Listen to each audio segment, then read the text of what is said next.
Hey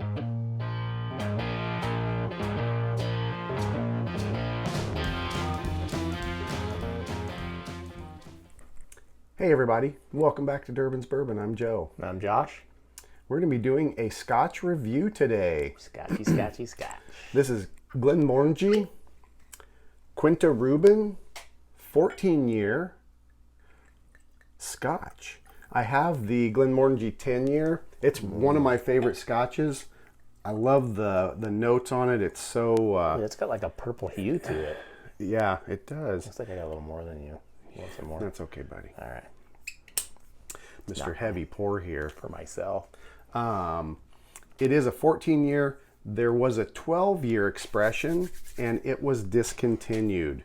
Wah, wah, wah. I wanted to go pick that up. I just picked this up at the liquor store today. It was $51.95. It's not bad for a 14-year Scotch. No way. For an aged Scotch, cool note. This is non-chill filtered. 46% ABV. The Quinta Ruban. It's a Highland Scotch, and it's finished in port casks. So I couldn't find anywhere. I'm guessing that they probably spent 12 years in bourbon casks, which it does say it was in bourbon. It's bourbon and port wine. So probably around 12 years in bourbon casks. They finish it out in the port casks. It gives you those wine characteristics. Port wines in general have a little different characteristics than like your Oloroso sherry casks. So each of these finishes have unique characteristics. There's a Glenmorangie that's finished in the sherry that I want to pick up next. And then there's another 18-year that I think I'm going to pick up here too. As you should. To keep the collection going. I just really love the Glenmorangie scotches. They're just... You see that purple hue on it on the top? From the... Wow. Isn't that crazy? I saw that when I was pouring it. You can see, and if you twirl it, I don't know if that's what it's called, but if you spin it around in your glass, you can see the purple. Roll it, you can. That's interesting. I've never seen that, or I never paid attention, probably. That's got to be from the wine barrel. Yeah, the Quinta. Ooh. Legs on it. I cheated. I just picked this up today before Josh came over to do the show. It's a heavy wine. I had to try it. Wow. I know. If you're if you enjoy wine and you're trying to get into whiskey, I would recommend any of your wine or casks that are finished whiskeys. Port, Oloroso sherry. Port is a little softer wine characteristic than the other one, but it's a good gateway to kind of explore the whiskey world too. One of the stronger wine characteristics I can remember on a whiskey. The legs are very, very slow. They're just now starting to come down, so that's the viscosity level, meaning it's more full-bodied. It's going to linger a little bit longer on the palate. Which usually any non-chill filter's got more of the fatty acids and stuff in there, and which you probably already know. The non-chill filtered, we're both huge fans of it. It's a hats off to the distilleries that are not wanting to do that. Just get that product out there as pure as possible. Let's see what the nose is. I can't. I'm getting all wine. I have my with a little bit notes. of a little bit of a barrel and fruit. I got some raisin on the nose. Yep. I got a really strong raisin note. Think of I can see that raisiny characteristic of fresh raisins that you pull when you open that little red box. Yep. I got that, or even your Thompson raisins, your Sultana raisins, the green Thompsons or Sultanas. I got that note from it right up front, and I even highlighted it on my tasting notebook. But that comes along too with, I think, the red grapes and the wine. It does. Raisin. So I've got a little bit, like I get that fruity Scotch. Green grape. Yeah, the green grape. I got some nutmeg. Really? Yeah, and dark cherries. Some dark cherry mixed in. It's very fruit forward. Yes, it's like a bowl of fruit. Yeah, it is. Fruit bowl, if you will. Fruit bowl. It is very fruit forward. Legs are slow, like we were saying. It's got a good full body to it. Color's but that good. That wine characteristic is huge on this one. It is. There's a little floral note. Yeah. And if you search for it, Searching. you can pick, for me, I can pick up a hint of vanilla back in there, like the vanilla bean. Like extract or... Like if you know a vanilla bean, when you Yeah. soak it, you can pick that up. See that? There's a lot going on. It is pretty complex. I watched a review that the Scotch Test Dummies did, and they did a comparison of the 14-year and the 12-year, and they were back and forth on which ones. They couldn't really tell which one they liked more. Each one had its own characteristics. I was very sad I did not get the 12. Was it 12 the same though? Is it finished in a... It is exactly wine the cap? same. The only difference is this is 2 years older. Gotcha. They're both non-chill filtered. If you see the 12-year, it's discontinued now, so I hear. I was going to get it so I would have a bottle since it's going to be gone. This basically took its place. So for whatever reason, the distillers decided we're going to go with an older spirit. It does give a little bit more creaminess is what I was seeing on some of the reviews, more creamy flavor. But I love the nose.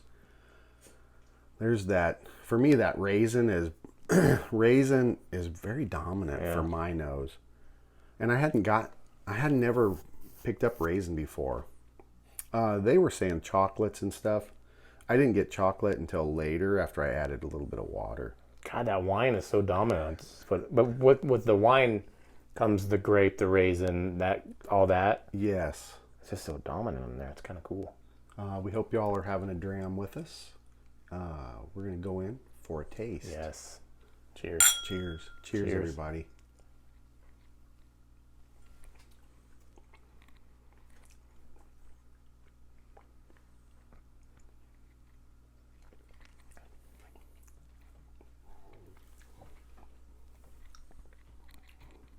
Boy, oh boy, do I love those. I'm not a wine guy, but I love wine finished, port finished, or Oloroso sherry, or whatever finished whiskeys.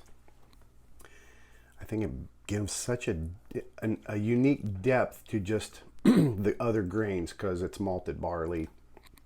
So you add those fruit characteristics. That's crazy. You get all the like the green apple and all those Scotch characteristics, and then it goes into all the wine finish stuff. Like I get heavy raisin on the palate. Yeah. Yeah. But it doesn't come initially. I get the greenness of the Scotch first. And then it seems to develop into that really heavy port wine finish, or whatever wine finish it is. Red. It's like a red wine. Yeah. Red it's wine a red finish. It's kind of dry too. It's a little drying on the nose. And the palate. Or yeah, palate better.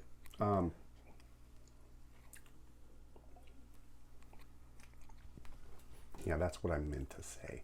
It's dry on the palate. And it Like wine lingers is. like wine. But it has there's a hint of leather in there from those 12 years or so in the bourbon casks. I'm even getting a little vanilla. Yeah, there is some vanilla. A little hint of toffee maybe, but the raisin and that cherry, the dark fruit essence. And also I get the tartness of like a green apple. Yeah, there is a little like tart that, on the palate. yeah. That's a good. Yeah, that's a good. So you get call. that mixed with like almost the heaviness of the red fruits, like the red grape, raisin. Yeah. Dried fruit kind of. All right. At the end. Ooh. You can add water. Boy, as it's just sitting oxidizing, and you'll nose it. It noses a little different. We're gonna add some scotch. Some water. I'm gonna add some scotch to my the scotch. scotch. Over the pond, the Scots tend to add water to all of it. They add quite a bit of water. They add quite a bit of water. So, as a respect to them, man, fair amount of water.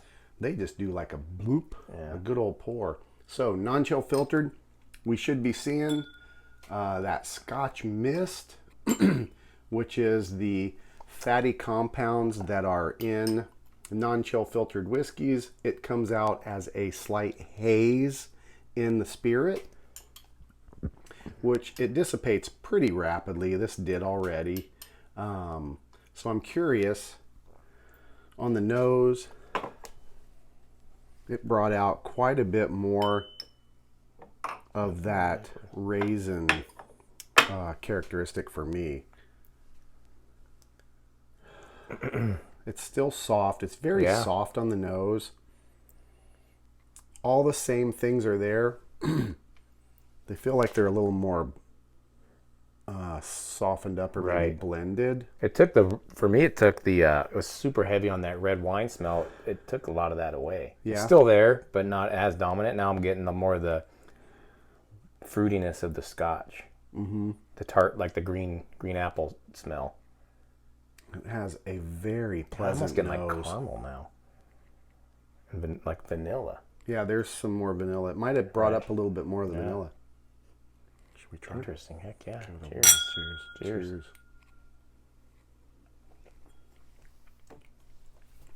Mm-hmm.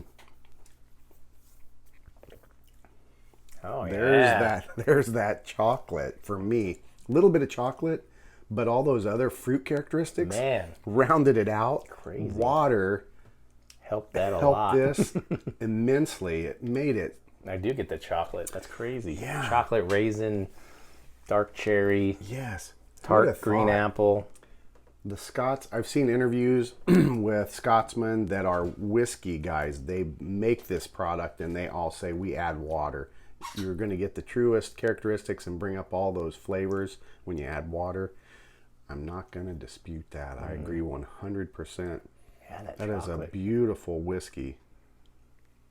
It's not a bad price either, man.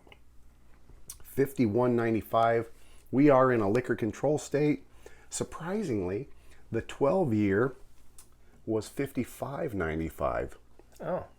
And I think that's what was listed in our state's website. So when I went in there today to buy it, it was gone and this was in its place and it was $51.95. So I'll take that and run with it. Yeah, a couple bucks, delicious. Saving a couple bucks. Glenmorangie, they have a lot of different expressions. A great distillery. They've been around for a long time, since the 1800s. I think it was 1843. Correct. Correct. Quinta Ruban, I give it a thumbs up for sure. Yep. If you're a Scotch drinker and you don't have any of the Glenmorangies, I would recommend getting the 10-year and picking up one of these. The 10-year is running around $40 or so, 38 to 43, somewhere in there. This is for a few bucks more. You get this. It's a 10. This is a 14. They've got an 18 floating around. That's about $121. Just because a whiskey is older does not make it better. That is an old argument that runs around the whiskey community. Just because you spend a lot of money for a really old whiskey doesn't make it better. A lot of whiskeys peak around that anywhere from 10 to 15 years. They hit that sweet spot. There are exquisite whiskeys that are older and younger. You can have 8-year whiskeys that are just delightful. Absolutely. So don't get wrapped around the axle on ages of whiskeys. I think this is a perfect age for this. It's very soft on the palate. It's creamy. It's easy to drink. Add a little water. Brings out all the characteristics. Yeah, that was crazy. It made it super good. We hope y'all are enjoying the show. Remember to hit the like and subscribe button. Share us with your friends. And thumbs up. Thumbs up for sure. Yeah. Anything to add? No. It's delicious. Get it if you can. Grab it if you can. As always, enjoy your whiskeys and bourbons any way you like. Cheers, everybody.